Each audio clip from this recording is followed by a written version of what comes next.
Hi. TCS కేవలం IT దిగ్గజ సంస్థ మాత్రమే కాదు, ఇదొక బ్రాండ్. ప్రపంచవ్యాప్తంగా ఈ సంస్థకు ఉన్న క్రెడిబిలిటీ అంతా ఇంత కాదు. లక్షలాది మందికి ఉపాధి కల్పిస్తున్న టాటా కన్సల్టెన్సీ సర్వీసెస్ను అత్యుత్తమ వర్క్ కల్చర్కు కేర్ ఆఫ్గా చెబుతారు. అలాంటి టీసీఎస్ కార్పొరేట్ జిహాద్కు కేర్ ఆఫ్గా మారడం ప్రకంపనలు సృష్టిస్తోంది. ఇంతకాలం కార్పొరేట్ ఆఫీసుల 4 గోడల మధ్య జరిగే పాలిటిక్స్, వర్క్ ప్రెజర్ గురించి మాత్రమే విన్నాం. ఇప్పుడు ఏకంగా మత మార్పిళ్లు, లైంగిక వేధింపులు తెరపైకి వచ్చాయి.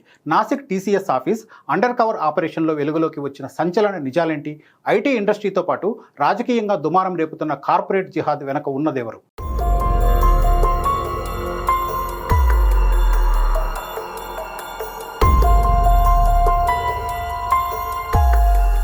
నాసిక్ టీసీఎస్ కార్యాలయంలో కొందరు మహిళా ఉద్యోగులు రంజాన్ ఉపవాసాలు ఉంటున్నారన్న ఒక చిన్న అనుమానంతో ఈ మొత్తం వ్యవహారం వెలుగులోకి వచ్చింది. ఒక హిందూ యువతి ఇస్లాం ఆచారాలను పాటించడంపై పోలీసులకు ఫిర్యాదు అందింది. దీనిపై దృష్టి సారించిన నాసిక్ పోలీసులు ఫిబ్రవరిలో ఒక సీక్రెట్ ఆపరేషన్ స్టార్ట్ చేశారు. 4 పోలీసులు హౌస్ కీపింగ్ సిబ్బందిగా మారువేషంలో టీసీఎస్ ఆఫీసులోకి ఎంట్రీ ఇచ్చారు. 2 వారాల పాటు లోపల జరుగుతున్న వ్యవహారాలను, ఉద్యోగుల కదలికలను నిశితంగా గమనించారు. ఉన్నతాధికారులకు ఎప్పటికప్పుడు సమాచారం ఇచ్చారు. ఈ అండర్ కవర్ ఆపరేషన్లో విస్తుపోయే నిజాలు బయటపడ్డాయి. మలేషియాకు చెందిన ఇర్మాన్ అనే మత ప్రబోధకుడిని వీడియో కాల్స్ ద్వారా మహిళా ఉద్యోగులకు పరిచయం చేస్తున్నట్లు వాట్సాప్ చాట్స్ ద్వారా పోలీసులు గుర్తించారు. ఈ అండర్ కవర్ ఆపరేషన్ తర్వాత ఏకంగా 9 ఎఫ్ఐఆర్లు నమోదయ్యాయి. 8 మంది నిందితుల్లో ఇప్పటి వరకు 7గురిని పోలీసులు అరెస్ట్ చేశారు. అరెస్ట్ అయిన వారిలో ఆసిఫ్ అన్సారీ, షఫీ షేక్, షారుఖ్ ఖురేషి, రజా మెమన్, తౌసీఫ్ అత్తార్, అశ్విన్ చైనాని, డానిష్ షేక్ ఉన్నారు. హెచ్ఆర్ మేనేజర్ నిదా ఖాన్ మాత్రం పరారీలో ఉంది. బాధితుల్లో ఎక్కువ మంది 18 నుంచి 25 ఏళ్ల వయసున్న యువతులే. టీం లీడర్లు తమ మాట వినకపోతే పనిభారం పెంచడం, లైంగిక వేధింపులకు గురి చేయడం చేసేవాళ్లు. డానిష్ షేక్ అనే నిందితుడు తనకు పెళ్లైన విషయాన్ని దాచిపెట్టి పెళ్లి చేసుకుంటానని నమ్మించి ఒక యువతిపై అత్యాచారానికి పాల్పడ్డాడు. మతం మారాలని ఒత్తిడి తెచ్చాడు. నిందితుల బ్యాంక్ అకౌంట్లను కూడా పోలీసులు స్కాన్ చేస్తున్నారు.